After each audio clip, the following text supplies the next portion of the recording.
3-4 বছর ধরে ঘুরতেছি, কোনো জায়গায় যাইতে পারলাম না, কোনো জায়গায় থাকতেও পারলাম না। কি করবো?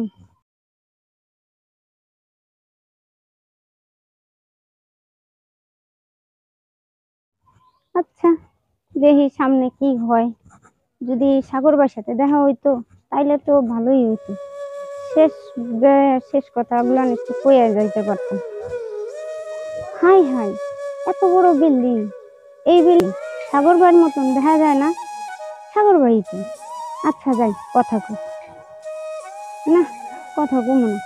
যে অপমান করছি সাগর ভাই রে, এরপরে কি আমার সাথে কথা কইব? কি করমু? যামু কি যামু না? না, যাই, দেখি যা হবার হইব।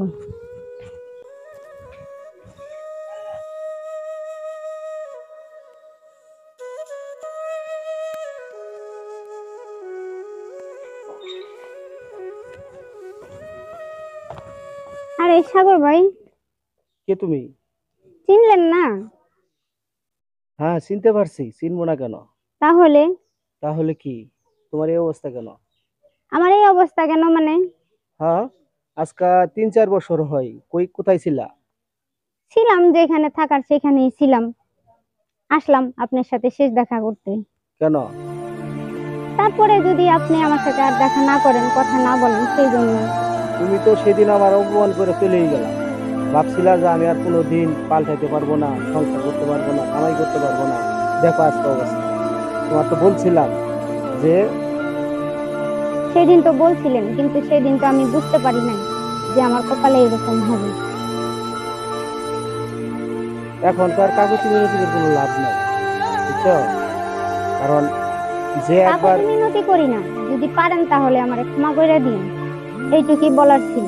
ক্ষমা করতে পারবো কিনা জানি না, তবে একটা কথা, সেটা হইলো যে কষ্টটা আমার মনে দিছ, মনে হয় আল্লাহ তার প্রতিফল তোমার ভোগ করাইছে। হ্যাঁ, সেটা তো করাইছি, সেটা তো এতদিন ধরে করছি। আপনার সাথে যে অন্যায় অবিচার করছি সেটার ফল আমি পাইছি। তুমিও আমার ক্ষমা করে দিও, বুঝছো? এখন কোথায় আছো? এখন থাকি যে জায়গায় থাকি, ভালোই আছি, ভালো থাকলে? কিন্তু আপনার থেকে বেশি ভালো না। কেন? আমার কাছে আমার এখন তুমি গেছো ভালো থাকার জন্য, সুখে থাকার জন্য। আমি তোমার বাদ দিতে পারি না, কাপড় দিতে পারি না, সংসারে কোনো কিছু করতে পারি না, এলেই তো বলছিলাম।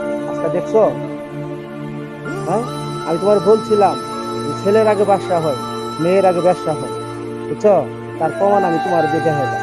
হ্যাঁ, সেটা তো বুঝতেই পারছি। এখন যদি পারেন তাহলে আমারে ক্ষমা করে দিন। তুমিও আমার ক্ষমা করে দিও। তবে বিয়ে শাদী আর বসো নাই? না, হ্যাঁ? আপনার এই ভালোবাসছি, আপনার সাথেই সংসার করছি, আর কারে বিয়ে করব? কেন? তুমি না বলছিলা যে আপনার মতো ছেলে অনেক আছে?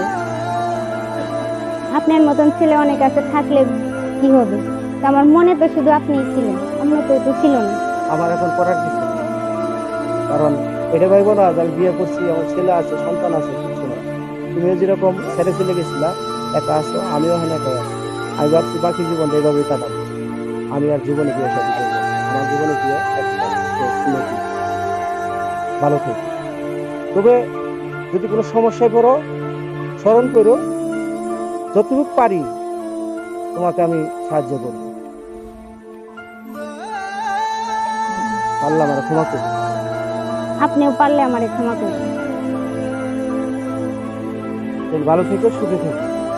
আচ্ছা ঠিক আছে, আপনিও সুখে থাকেন, ভালো থাকেন। Okay.